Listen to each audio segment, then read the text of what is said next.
And we're back to learning Inkscape, and this time I'm going to show you how to create a gear icon. We don't have to draw it, we can just render it. Under extensions, render gear. There are two options, we're going to use the first one here. Let me check the live preview and we'll go over the parameters here. So we've got the number of teeth, and you can very clearly see what that is.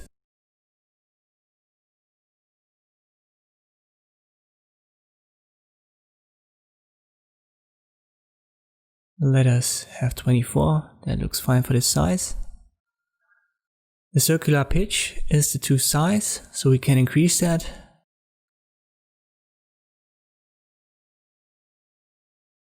R300 was a little bit too big for this zoom, so it's too big for the screen. Let me go down to 100 and you can see it.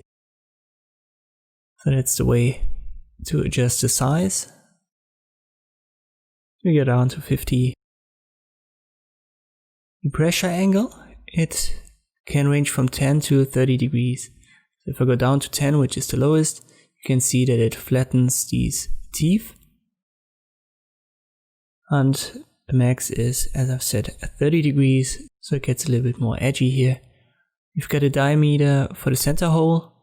At 0, the center hole disappears. And in general, it is simply another circle that's created, so you could even put it outside of the entire gear, which is impossible in reality, but this is the way this menu renders it.